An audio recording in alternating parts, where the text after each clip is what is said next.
Hi, my name is Patrick and I know nothing about car care.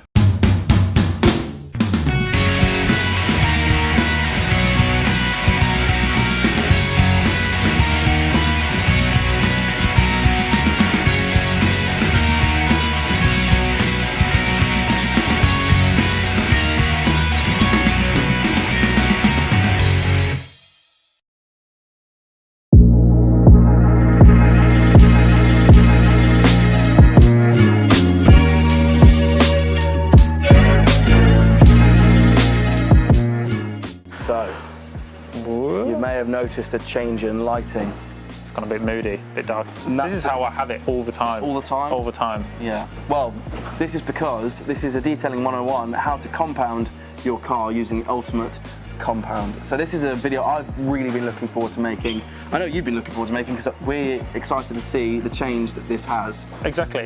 This is my favourite part of any detail. You know, a lot of people, it's the waxing or the detailing down or the finishing bit. It's the hard work, it's the clean and the prep. Yeah. Now, we've done half of that by claying the surface. Yep. So we've not addressed any of the swirls and scratches, but we've addressed how the paint feels, so it's nice and smooth, which then means we've got a nice flat surface for us to compound. Absolutely. If you haven't seen that video, then go and check it out. I'll leave a little link somewhere in the description, or it can pop up somewhere here. Probably a link in the description is best. Anyway. Yeah. What we're really covering on here is the basics. And again, if you are well into your detailing and you know the basics of car care, maybe it's not the video for you.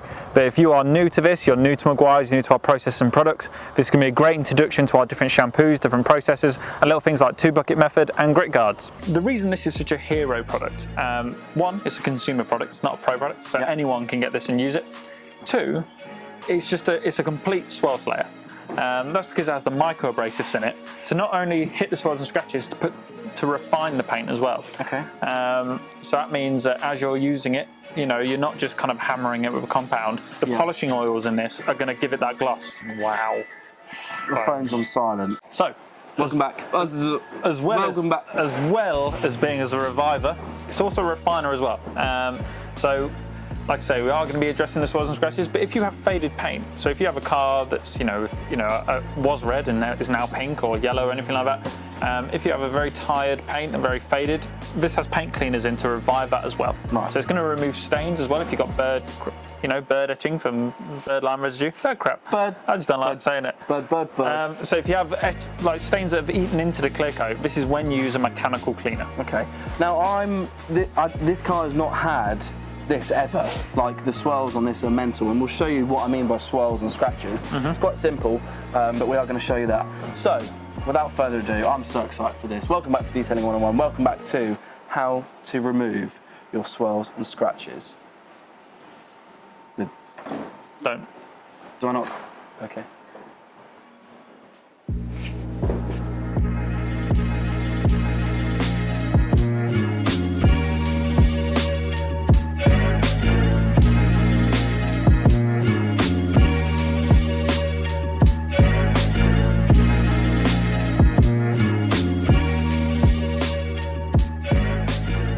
So, when we talk about swirls and scratches, what do you actually mean? How are they formed? How are they created?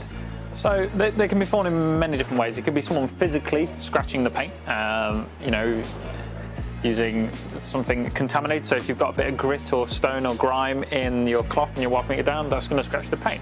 But they also just happen over time, just over wash techniques. Now, some people refer to them as kind of love marks for the paint because you wipe the car down so much, you're constantly rubbing against the clear coat, and that's scuffing it and marking it. Like I say, it could be, you're leaving the car outside and a cat walks all over the paint. That's going to cause scratches and swirls because it's a sharp object running across the paint. Right. So it's a bit of a weird thing. So they are subsurface defects, that's what they are. So if that's your paint, a scratch and swirl is something that's eaten into the surface of the paint. Now you want to bring everything to the same level to make sure that they're gone. Now I can clearly see that, like, there's a lot of scratches on the bonnet, especially over here as well. There's real swirly marks over here. On the roof as well, there's some pretty bad ones. What it is actually is there's scratches and marks going every way possible, but the way the light hits it gives it the appearance. So whenever people say that you should never apply wax in circular motions or wipe car, it doesn't matter. Fine. Right, well, I think we should do the first thing, which is, I don't know, what's the first thing? So, with we've evaluated the surface. Now it's choosing the right product. So like I say, we've evaluated the surface and we've also done a test panel using our MT320 and various pads. So we have, like to go to, we'd normally say try the yellow polishing pad because you don't always start with the most aggressive. Okay, so what, in terms of aggression, which is what? So the most aggressive or the most efficient at removing swirls and scratches is your cutting pad. Okay. And then the kind of medium ground is our more refining yellow polishing pad. Okay. Now normally we would start with the yellow pad, and we have done. We found it wasn't as efficient as removing the scratches and swirls as the red one was. So that's why we're going to delve straight into using that one. Perfect. So if you've never used a machine polisher before, that's okay, because I'm very new to this. I think I've used one once and I wasn't very good. So this is going to be, again, a new learning process for me and for you. What's great about the Ultimate Compound is that you can actually use it by hand applying stuff. So if you get a microfiber pad, apply the compound onto it. It's the same process, just with your hand. But obviously, for this car, the scratches and swirls are quite bad. So we are going to use the machine, but it's not a complicated process. It might be scary, but it's not going to be. Or Adele has assured me it's not going to be scary. Definitely. So that's what we're going to do. We're going to use the machine today, but I just wanted to let you know that you can use a hand applicator pad as well. To apply the Ultimate Compound and help remove those scratches and swirls.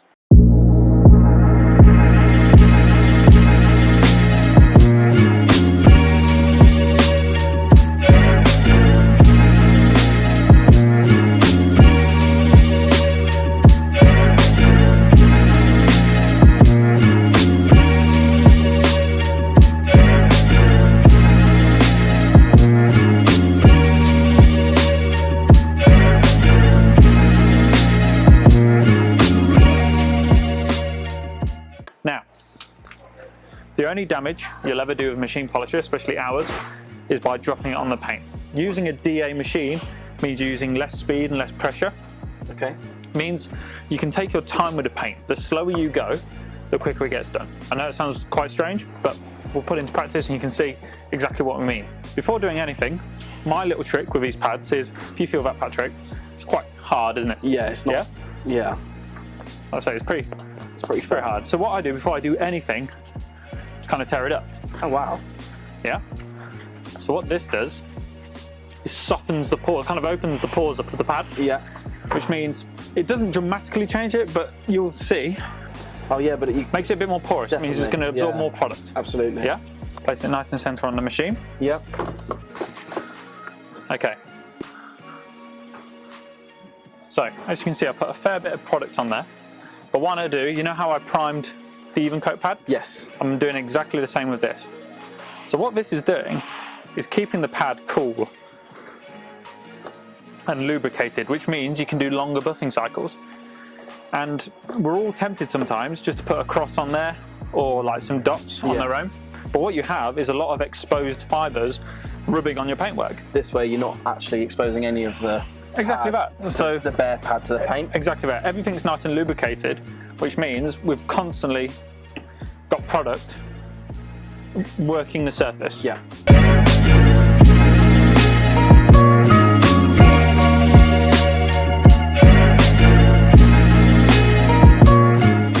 Now we've primed the pad, we only ever do this once.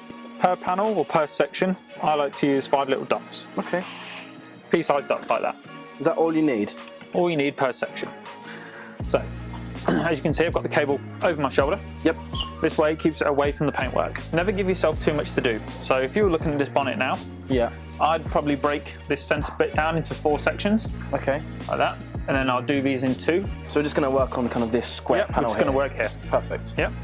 So this is how I personally do it. You don't have to do it like this, but this is just showing you how I like to do it. Okay. I like to mark out my surface area like this. Yeah.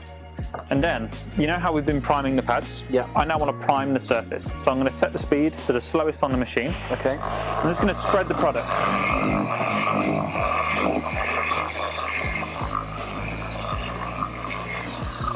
When you say slowest on the machine, what does that actually mean? So it's OPMs, oscillations per minute. So the slowest speed on this machine is 3. Okay. Or 30, and then it goes way up, 75 look. So, as we've primed the pad, we've now primed the surface. This means everywhere has an equal share of product. Yeah. So you see we have swirl and defect removal here. Yeah. 4.8 to 5.8. So I'm going to go slap bang in the middle of those. This is my kind of go-to speed for swirl removal, yeah? Okay. And what we're going to do next, and I know you've heard this a million times, Patrick, but we're going to go up and down and left and right. Exactly what we've been doing with the other processes. Yeah, so this is what I like to call the hashtag polishing. Now we've been doing this when wiping detailer off, when claying. It's just a nice regime to get into. This hand is my balance. That's making sure that this pad is always flat on the surface. Okay. This means you won't get zigzag lines or traces on the paint. Yeah. This hand is my guide. This is telling the machine where to go. Right. Yep. And at no point am I adding any additional pressure. Just now, the weight of the... Yeah, if you feel that, it's pretty heavy machine, yeah, it's right? pretty hefty. Yeah, so that's all you need. Golden rule, chill out. You know, don't need to like hold on for dear life, you know, just nice and relaxed because... Oh, there, daddy. Exactly. Because it is a dual action polisher, it's got two movements going at the same time, so you are going to feel that vibration. Yeah. Now, I've been doing it for too long and I'm dead inside, so I don't feel it. But doing it for the first time, people hold on really tight, and they feel that vibration all the way through their arms. So the more relaxed you are, the easier it is to get done. Cool. Now see, I want to be going about an inch per second. So it's quite a slow process. Very slow. The slower you go, the faster it gets done. Nice one. So you'll notice that whenever starting and stopping the machine, always do it on the panel, because we don't want to be throwing products everywhere. You've already done a job of cleaning the car. You don't want to constantly be chasing product everywhere. Yeah, absolutely. Cheeky tip number one, prime the pad so that the pad's got an even coat everywhere, and also the paint then gets an even coat. Cheeky tip number two, always start and stop the machine on the panel. Cheeky number tip three is prime the paint so that everywhere on the paint that you're working gets a fair share of the product. And cheeky tip number four, always listen to Dale. Always listen to Dale, that's the one. Oh my God. So that's just one pass. Now, can you do that more than once then? Yep, because it's microabrasive, it means if you're not happy after the first pass, it means after the second and third you will see an improvement. That is unbelievable. How good does that look, Dale? Yeah, that's killer. Now, the thing with compound is sometimes if you're working the surface you can get a bit of compound haze. That's perfectly fine. Don't be worried if it's left a bit of a cloud. Right, okay. That's when we move on to our next step, which is the polishing, which is the refining. So revive the paint, then refine it. So don't worry about if you see hazing after compounding. Yeah, it's perfectly normal. So you say stamp up where you want to work. Correct. 1, 2, 3, 4, 5, 6. And then slower speed, correct? Yeah. And just spread the product. Mm-hmm. Nice and quick. Making sure I stopped it on the old panel. Then you go in between 4.8 and 5.8. And the same process, up and down, left and right, yeah? Correct.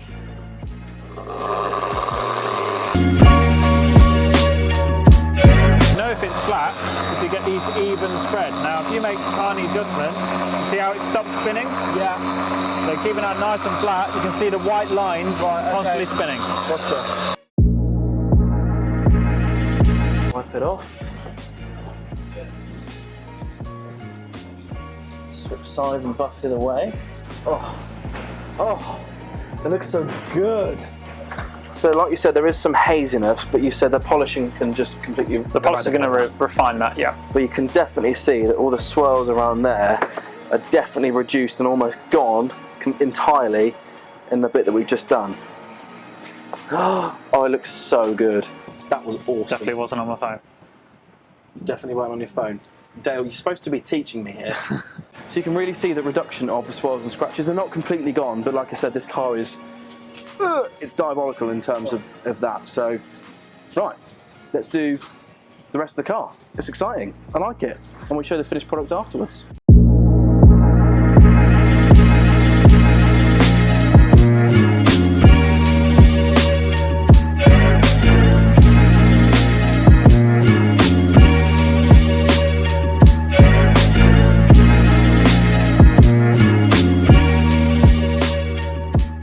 of the video, we're going to show you mainly the bonnet. If we were to do the whole car, I've done the roof and a couple of bits that I want to try and get done as well. But if we were to do the whole car, we'd have been here for absolute hours, and we've got other videos to film. But Dale has worked his magic on the bonnet, and it's a different. It actually looks like a different colour. Yeah, so what happens is when you remove those scratches and swirls, because it's marks on a clear coat, will naturally grey a colour. So if you look on the wings, what we've not touched, you'll notice that it looks like a different shade. It looks like it's been painted differently. Yeah. What you're doing, the easiest way of kind of explaining it is that, you know, when you go from standard definition to high definition, Yeah. it's like exactly what we're doing with your paint. So like I say, we're taking that greyness out and we're allowing that fleck to really pop and come through the paint. So you get the real true magnification of the colour. Here's the mega difference. Like, that looks kind of grey matty. This really magnifies the flake in the paint. Oh, awesome.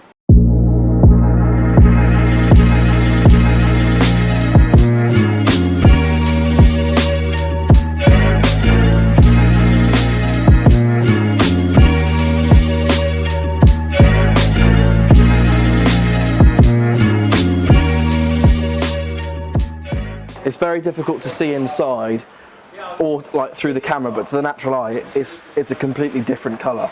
Like, completely different. All the swirls that were there, that were visible, are now not visible. It's got a lot of scratches on it. That's my own problem. I need to fix and get painted, sorted out. But anyway, if you enjoyed this video, give it a thumbs up. I know I have. I'm very sweaty and very hot. So if you do have any more questions about our products or processes, feel free to use the contact us page on our website, or contact us directly through YouTube, Facebook, Instagram. Like I say, anything to do with these videos or anything else to do with Meguiar's products, feel free to contact us. And comment down below what you think of the bonnet and what it looks like before and after. So thanks for watching.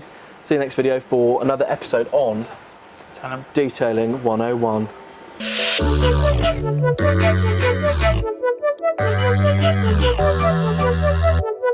Give it that gloss. Wow. The phone's on silent. I would like runny honey, like a squeezy bottle runny honey. It's me, myself and Tom. Me, myself, Patrick and Tom. Me, myself and I. Yeah, me, myself and I.